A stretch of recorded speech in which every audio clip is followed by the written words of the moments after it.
Donald Trump is not what he claims to be. He's a puppet. He's just being manipulated by people around him. Basically, the billionaire tech networks are running the show. One thing they're focusing on lately are these Epstein files. What is, in your opinion, that bigger picture? The Epstein network was the biggest pedophile ring in history. Nonsense. It was a blackmail operation on behalf of Israel and the CIA. Epstein is a gateway to the cesspit. The scale of global pedophilia is absolutely massive. You mentioned AI a lot in the last few years, and it's a part of the roadmap as well. What do we need to keep our eye on? Or is it too late? If you want to see what's planned for the West tomorrow, look at China today. The digital ID, the digital currency, the AI dystopia agenda. The idea is that you become docile. You simply obey. You become an automaton. That's the idea. Why were you and I replatformed on YouTube? They have to go from being the blatant villain, which is what we saw during COVID, but now they're in a phase of, we're the good guys now, we're on your side, because they're trying to pull everyone in to this AI dystopia. David, you seem more focused than ever, and for somehow I feel like the world needs your message more than ever. Where we need to go is beyond the limits of your belief system. You are an infinite state of consciousness that had its perception entrapped in the belief that your experience called human is you. And awakening is when you go, that's not me. When you do that, the world changes. Give it a try, because the world won't look the same.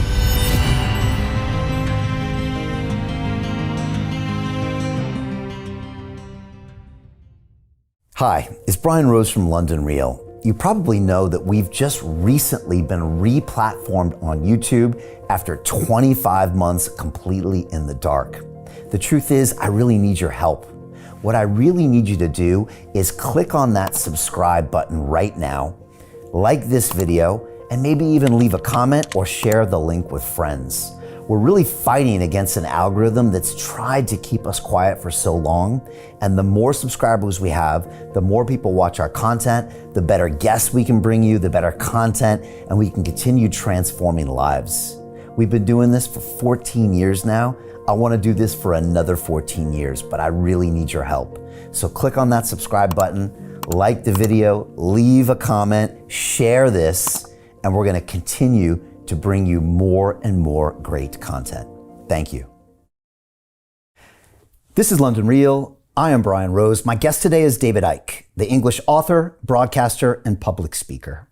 For the past 35 years, you have been known as a professional conspiracy researcher, making it your mission to expose who and what is really controlling the world.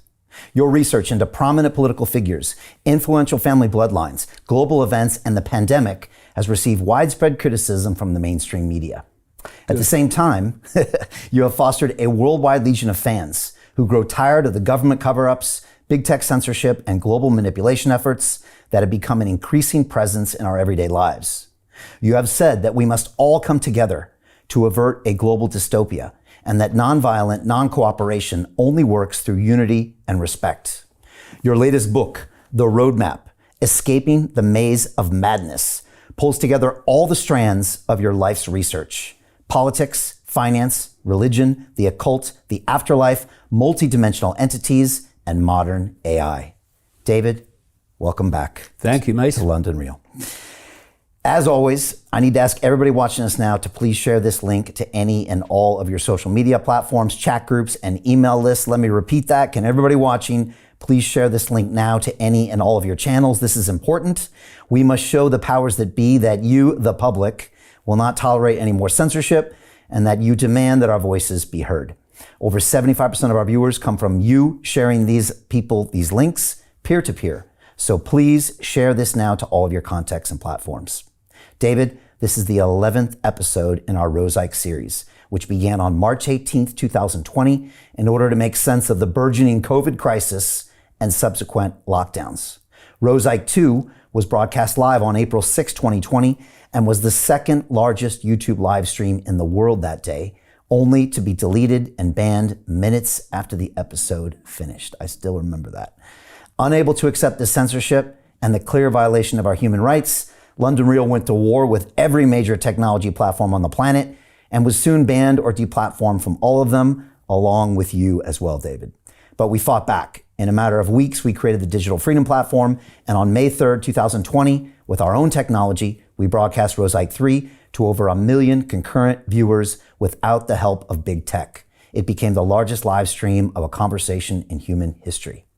David, and we've talked about this, I still get people to this day who stop me on the streets and thank us for that broadcast. When they speak, they get extremely emotional because that episode was a powerful moment in their lives. I think it's impossible to overstate the importance of what we did on that day. We gave people a ray of hope in the midst of a massively coordinated, false mainstream media narrative that was being relentlessly pounded into their heads.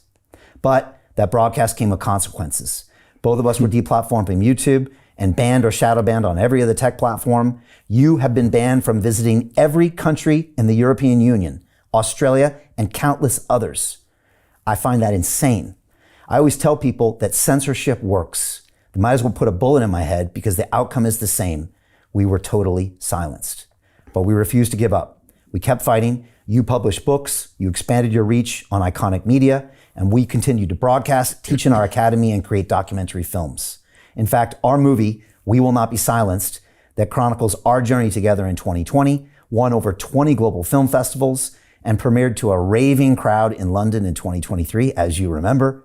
After years of takedowns, bans, shadow bans, warnings, strikes, investigations, public campaigns, and private pressure, now we are back, broadcasting live on the very platform that once tried to erase this dialogue completely. I'll be honest, David, being back on YouTube is one of the strangest things I've ever experienced. My entire life, for the past 14 years, 16,000 videos, over 1,000 interviews, 6 documentary films, over 2 million subscribers is now back. And each day, it's kind of hard to believe that it's real. But there's more work to be done. Today, I want to check in with you, David, to discover what you are seeing in the world. What do you believe is the real truth behind digital IDs, unchecked global immigration, Donald Trump and MAGA, Elon Musk, the Epstein files, the Charlie Kirk assassination, and the messages of the mainstream alternative media, like Alex Jones, Andrew Tate, Tucker Carlson, Joe Rogan, and Jordan Peterson? As always, I don't agree with everything you say, but I will defend to the death your right to say it. The solution to quote unquote bad information is always more information, not censorship, and we'll continue to live by these values. David, you have many critics, but this broadcast is about hearing your ideas in full, without filters, edits, or gatekeepers. Viewers may agree or disagree. They will be challenged, inspired, and provoked, but they will decide for themselves. So David, I'd like to begin with Donald Trump. Without him, we probably wouldn't be live streaming on YouTube right now. That's probably a fact, but I'm guessing you have a few opinions on him and the MAGA movement, and also the extremely divisive politics that we're seeing around the world. Well, I've got an enormous amount of abuse, actually since 2016, before Trump became president for the first time.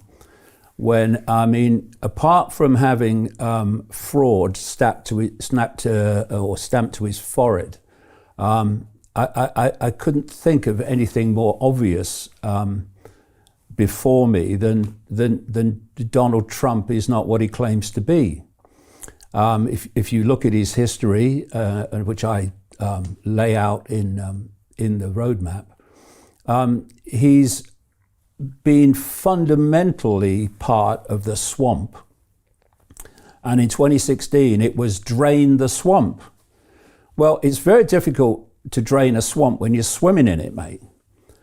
And so the easiest way to scam people is to tell them what they want to hear.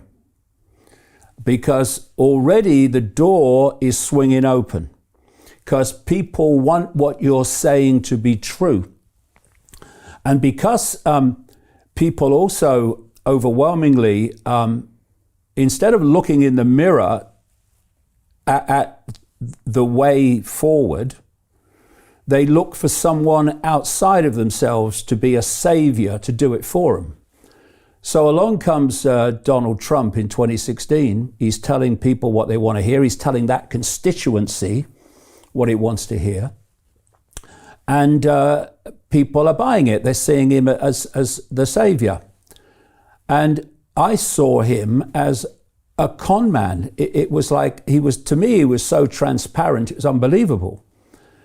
And I got a lot of abuse for calling him out.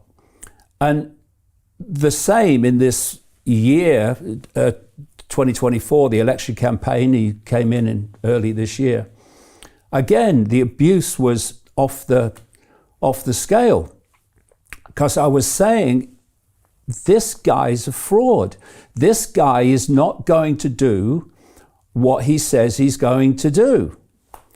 And he's come in, and it's taken only a few months before a lot of people who, in the so-called alternative media, who promoted him to power, big time, for them to say, he's not what we thought he was, and he's not doing what we thought he would do.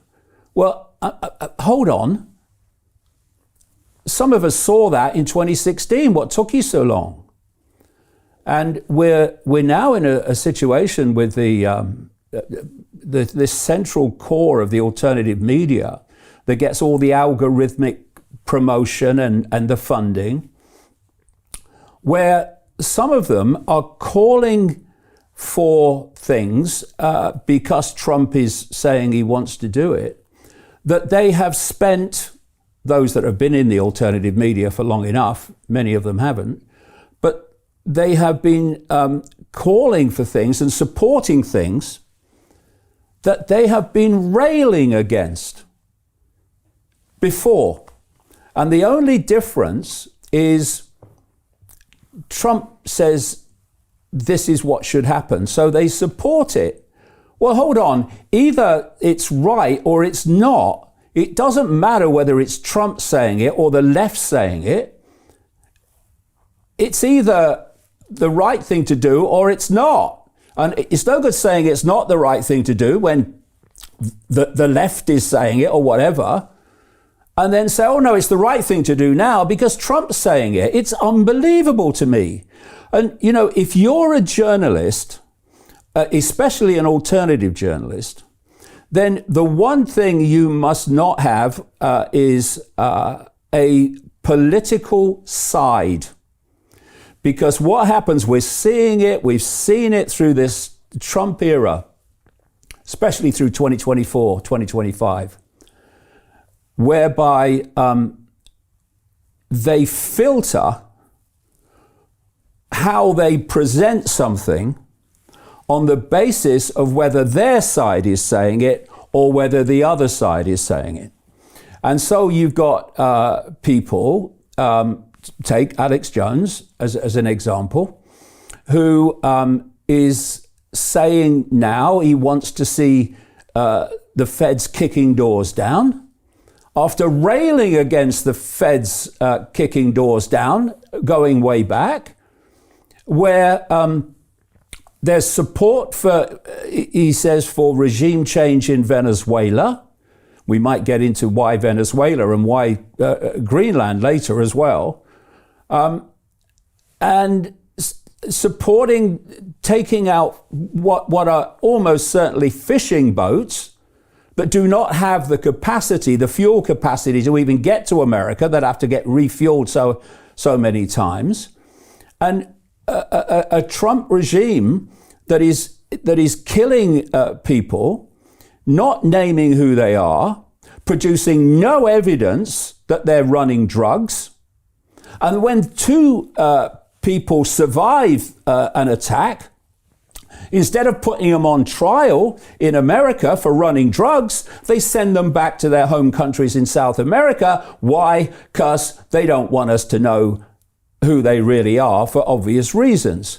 So when I'm seeing the so-called alternative media that's been campaigning in a certain way and against certain things, suddenly now supporting them just because their man says they have to happen is staggering to me. It's not journalism, and it's certainly not alternative journalism. See, what's happened since COVID is if I'm this global cult, this global network of secret societies with an interlocking mission control that I've been exposing all these decades, if I'm looking at COVID, you just talked about that period, then I would say two things. One, you are seeing people starting to see, thanks to the alternative media, that actually there is some kind of conspiracy going on, and there is some kind of coordination to a particular end going on, because they're seeing that when the COVID card was played, suddenly almost every country in the world, certainly in the Western world, responded the same. It's like so essentially coordinated then. So they were getting their information from the alternative media. So we have to start looking at how we get control of this situation, which we are losing control of. And then number two, you ask, okay, how do we get control of their perceptions? Do we do it by using the mainstream media, as we always have, to get people to see the world the way we want them to see it? Well, no, we can't, because these emerging awakening people, they have absolute contempt for the mainstream media. Of course they do. They would never believe what they're told anymore by the BBC, MSNBC, Fox News. So what are they listening to? Well, obviously they're listening to the alternative media that's kind of emerged. There was no alternative media when I started out. I watched it appear.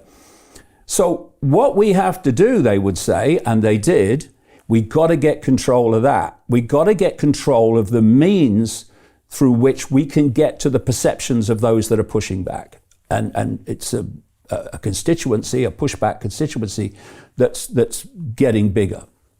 We have to get them on board. So what we're going to do is we're going to put people into that arena who are going to come out of the mainstream, and they are going to hijack, through algorithmic support, funding, whatever, that central arena where people are getting their information from, the ones that we really want to take back control of. So you had this influx of people out of the mainstream, and suddenly I'm watching, because I've been doing this a long time, like coming into my 36th year. I'm seeing stuff that was in my books in the 1990s. Now it's breaking news. And if you're kind of relatively new to this whole concept, you will have probably no idea that it was in my books in the 1990s, this stuff.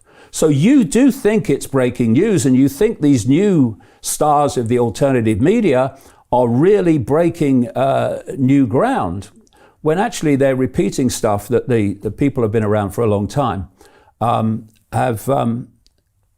were pioneers of long ago.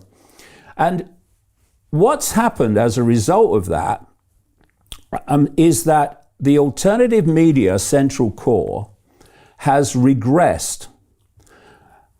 Like I say, when I started out, there was no alternative media. There was a few disparate individuals who were trying to get information out as best they could. When I started out, if you were putting an event on, you didn't post something on the internet. How do you get out of a rat race? How do you create wealth not only for yourself, but also for the generations to come after? I am absolutely amazed with the quality of companies that we're getting exposure to. We go on to Zoom calls with the innovators and the folks who are building new applications in metaverse, blockchain, artificial intelligence, decentralized finance. What's going on, everybody? Thumbs up if you can see me. We are focusing on early stage investment. And the quality of people that we're getting exposure to, whether it be Dan Tapiero with 1RT, Jason Ma from Open, Yatsu from Animoca. It's been a phenomenal experience thus far. It has far exceeded my expectations. We are focusing on cutting edge technologies. I view it now as the best investment I've ever made. The upside I view is unlimited. And as a retail investor, I would never get this exposure anywhere else outside of Investment Club. See you in the Investment Club. Basically, there was no internet worth the name.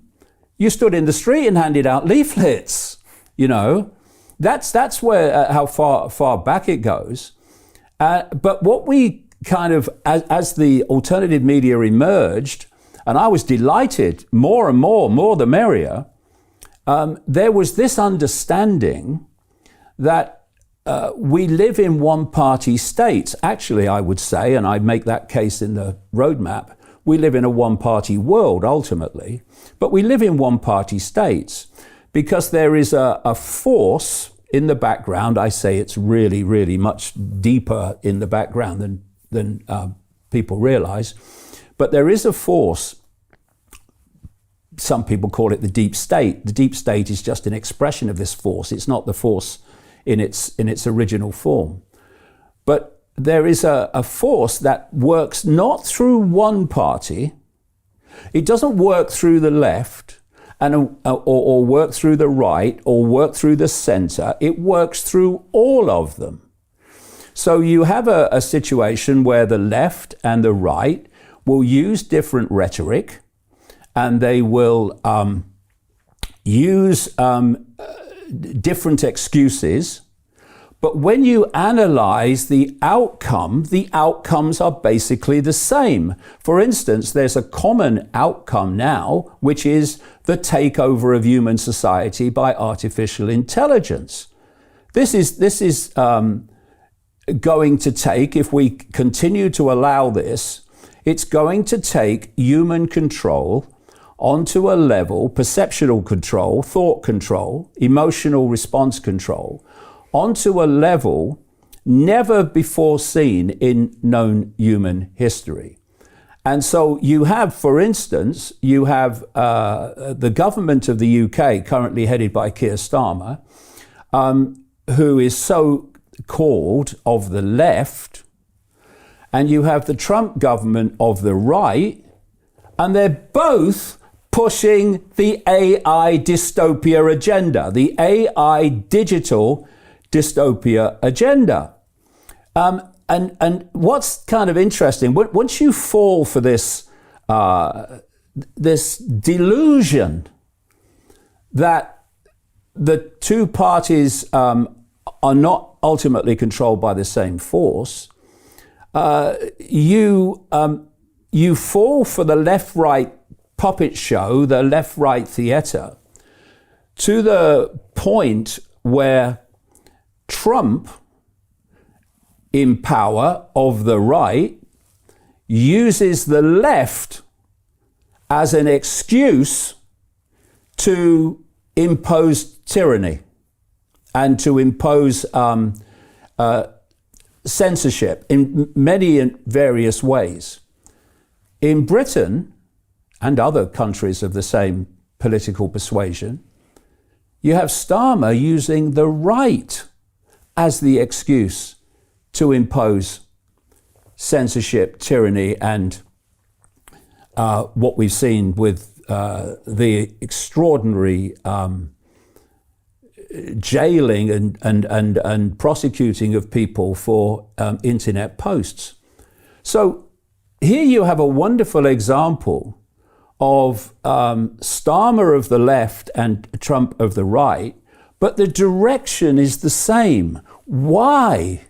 Because the same force with the same outcome direction agenda is working through both of them. And what's happened to the alternative media, and I say it's been done purposely from the manipulative point of view, is it's regressed from it's a one-party state, same force working through both, to the deep state is the Democrats. The deep state is the left. And so what that has done, and it's happened in Britain of the left, and it's happened in America of the right, it's created this division between right and left. And they're fighting each other, heading towards possibly civil war.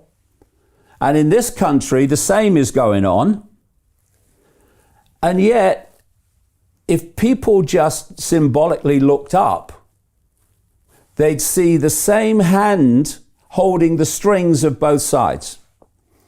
And so that regression from an understanding of this force working through all sides, as they used to say in America when I first went there in 96 and started talking to nobody in those early days, that people used to say, it doesn't matter who you vote for because the government still gets in. And that's true. That's how it works. And now we're having this left-right regressed view. And if you are a few people, and we're supposed to have about 8 billion people in the world, the number of people in full knowledge who are driving this conspiracy towards global AI digital dystopia is by comparison tiny. How can you possibly have a few people dictating the direction of the lives and the societies of billions? And look back through history, what has always been the common theme of humanity? All the way through history, doesn't matter the culture, it doesn't matter where on earth you're talking about, it doesn't matter the era. The few have always controlled the many. And it's been done through two things. There's two types of people that allow this to happen. One, there's those that obey authority just because they're authority. They believe that authority must know best, and so they don't question what authority tells them. See COVID, I rest my case. Then you have the second group that doesn't want to do what they're told, but they fear the consequences of not doing it, and so they do it. And so that's one level of how the few control the many, through unquestioning obedience and through fear of consequences of not obeying. But there's another level of it, which is age-old, and it's called divide and rule. What you must have if you're the few controlling the many is the many fighting each other. So what you need to do, I'm sure we'll get into this whole area of religion as we go along, you want to divide the target population into rigid, unquestioning belief systems. These systems can be religious, and you want many different versions of religious belief systems because you want to play them off against each other. And you have political belief systems, you have cultural belief systems. And so once you've got all these different belief systems, then you have the situation where you can play them off against each other. You can play left off against right. You cannot play left off against right when left and right both understand that the same force is working through both of them and manipulating both of them. Then you say, hold on a minute, we need to come together here because that is manipulating both of us. No, you want them fighting each other. You want religions fighting each other. And what you get when you have a rigid belief system, it doesn't matter what it is. I've said over the years so many times, this global cult network does not care what you believe so long as you believe it rigidly and without question and to the exclusion of other possibility. So when someone comes along like me and says, I'm going to question everything and see if it stands up to scrutiny, and you find that almost nothing does, all these different belief systems that would normally fight each other are to a very large extent unified in their condemnation and ridicule of me, because I'm going to places they won't go because their belief system, whatever it is, will not allow them to go there. So if you take religion,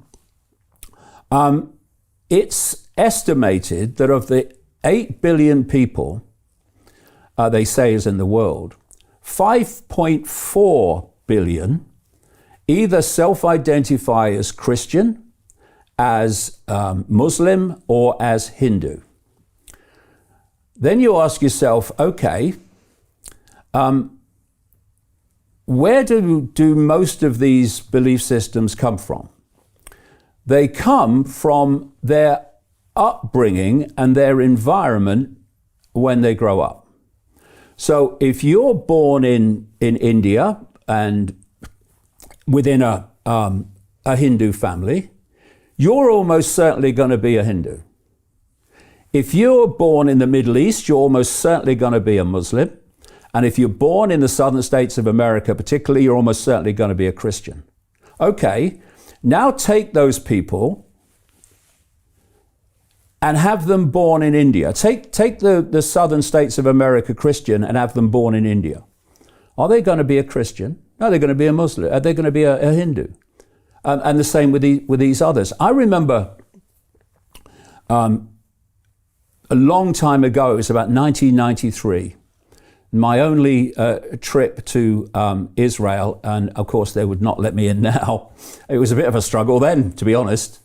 And I remember standing next to, on what the Christians and Jewish people call Temple Mount, where the big mosque is, the big golden dome.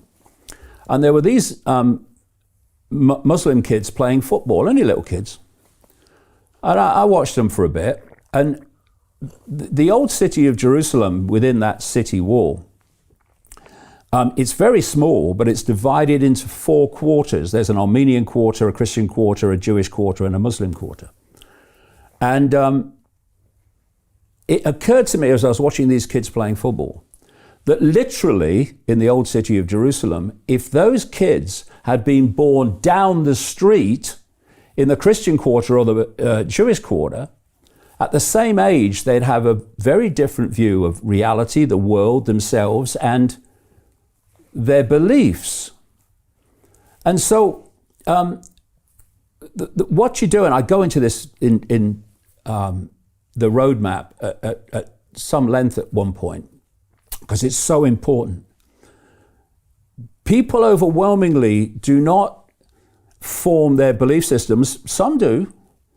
They don't form their religious belief systems overwhelmingly from making a choice and looking at the possibilities. They are programmed by their environment and their upbringing and the culture and the religious system that they are born into. And what happens when you have a belief system that is rigid and unquestioning? It's a prison of the mind, because you have a limit to where you can go, what you can explore, questions you can ask, because you have to stay within the belief system of your religion, and I'll widen the definition of religion in a sec, because if you step out in any direction, you are no longer a follower of that religion. You are a blasphemer in whatever form.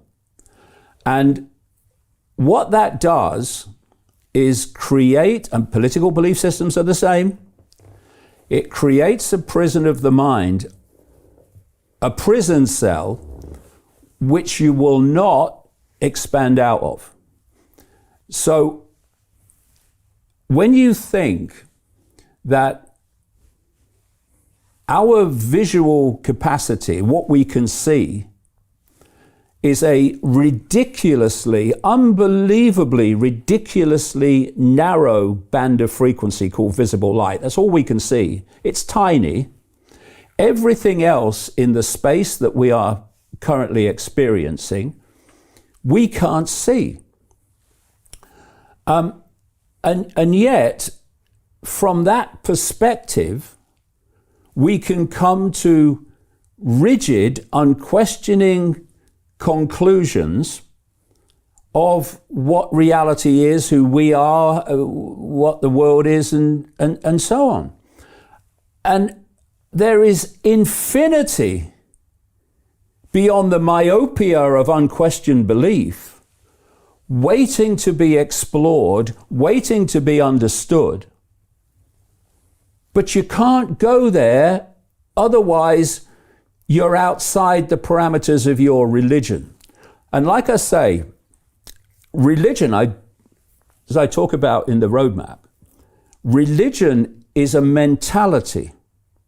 It's not, as my father called it, it's not just confined to bricks and mortar religion, churches and synagogues and mosques and temples. It's a mentality. And I find it supremely ironic that orthodox science condemns religion and ridicules religion often, when it itself is a religion. It's the religious mentality. What does a religion have? It has a story. It has its dogma. It has its own holy book, whether it's the Bible or the Quran or whatever. And it has a limit of where it will go, because it's no longer that religion if it goes any further. Now look at science. Science, orthodoxy, has a dogmatic view of the world. It has its holy books, which are the scientific orthodoxy books. And if you are a scientist and you want to explore beyond the walls of orthodoxy, scientific orthodoxy, then you are a pseudo-scientist. And Bill's gone a bit crazy, because you are exploring beyond the confines of orthodox science. And you look at the history of orthodox science, and every single dogma at every single point, eventually orthodox science has had to be pulled kicking and screaming into an understanding which they not long before ridiculed, condemned, and even through religion burned people at the stake for having that for that view. And then you look at human-caused climate change. It's a religion. It has a dogma. You must not question the dogma, because if you question the dogma, you are a blasphemer in their terms. And everywhere you look, you see these rigid belief systems which will not explore beyond them. And then this cult, which has created this society of belief systems. Like I say, they couldn't care less what you believe so long as it's rigid and unquestioning. They then play the belief systems off against each other. They play religion off against orthodox science. They play this religion off against this religion. They play the right off against the left. And so it goes on.